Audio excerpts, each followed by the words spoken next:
Good day mga ka-sports natin dyan. VVL On Tour 2025 Choco Mucho Game Schedules narito na. Alam nyo ba na sobra talagang malakas ang mga makakaharap ng PLDT, Choco Mucho, Farm Fresh Foxes, Galleries Tower High Risers, Next Led Chameleons, Petrogas Angels. Ang Choco Mucho nga ay nasa Pool A, samantalang ang kanilang sister team Creamline Coal Smashers ay nasa Pool B. So ibig sabihin talagang mas mabibigat ang mga makakaharap nga ng Choco Mucho. At syempre atin ang sisilipin at aalamin kung makakaporma ba ngayon ang nasabi nating kupunan nga ni Sisi Rondina, sapagkat narito nga ang dalawang mabibigat nilang makakaharap sa Pool A. Pero syempre alam natin na papalag naman dito ang kupunan ni Dina Wong at ni Sisi Rondina. Pero syempre tingnan na muna natin at kalkulahin na natin kung magkaroon nga kaya sila ng magandang standing sa kasalukuyan. Narito na nga ang final schedule ng Choco Mucho. Pero bago ang lahat, kung bago ka muna sa akin channel, subscribe na. Click ang ating notification bell para lagi kang updated sa lahat ng issues sa volleyball. Susunod na!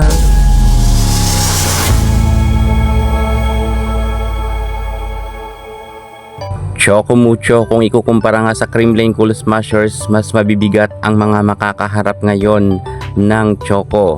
Narito na nga, unahin na nga natin dito ang unang makakaharap ng Choco Mucho. Magaganap nga to sa June 28, Saturday po yan, 4 PM. Galleries Tower High Risers ang kanilang makakalaban at magaganap nga to sa Batangas City. Kilala natin na ang Galleries Tower ay hindi naman ganoon kalakasan, pero sa kasalukuyan ay mukhang mas lumakas na nga sila dahil nga matindi talaga ang pinapakita rin nilang kumpiyansa. Alam natin na kahit malakas ang nasabi natin Choco Mucho ay papalagan to ng Galleries Tower High Risers.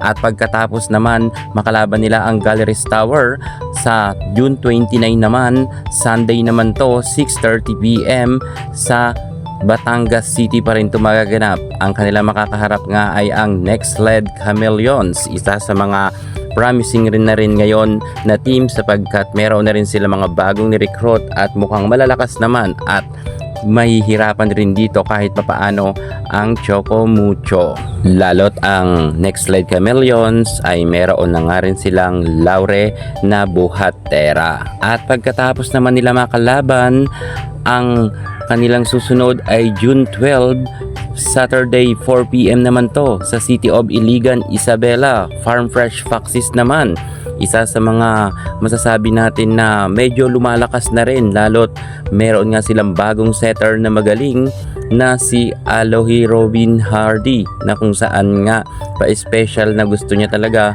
na sa Farm Fresh siya mapunta at natupad naman ito. Well, makakaharap nga nila ang kupunan ng ating boss Dina Wong at Sisi Rondina. Manalo kaya ang Farm Fresh Foxes? Well, sa tingin ko naman ay lalaban ang Farm Fresh dahil medyo lumakas na sila ngayon dahil meron sila mga bagong players na malalakas. Samantalang sa July 13, Sunday naman to, 6:30 PM sa City of Iligan pa rin to, Isabela. PLDT naman kontra sa Choco Mucho. Malakas ang PLDT dahil meron yung Savannah Davison at meron pa nga sila mga bagong ni-recruit from rookie draft, kung kaya dito kinakailangan talagang paghandaan ng Choco Mucho dahil ang PLDT ay di kalibre rin na team at malalakas rin ang mga players dito. Manalo kaya ang Choco Mucho? Isa to sa mga pinakamabigat na makakalaban ng Choco Mucho. Speaking sa mabigat ang makakalaban, sa July 29 naman to, magaganap naman to sa Tuesday 6:30 PM sa Phil Oil Eco Oil Arena naman to.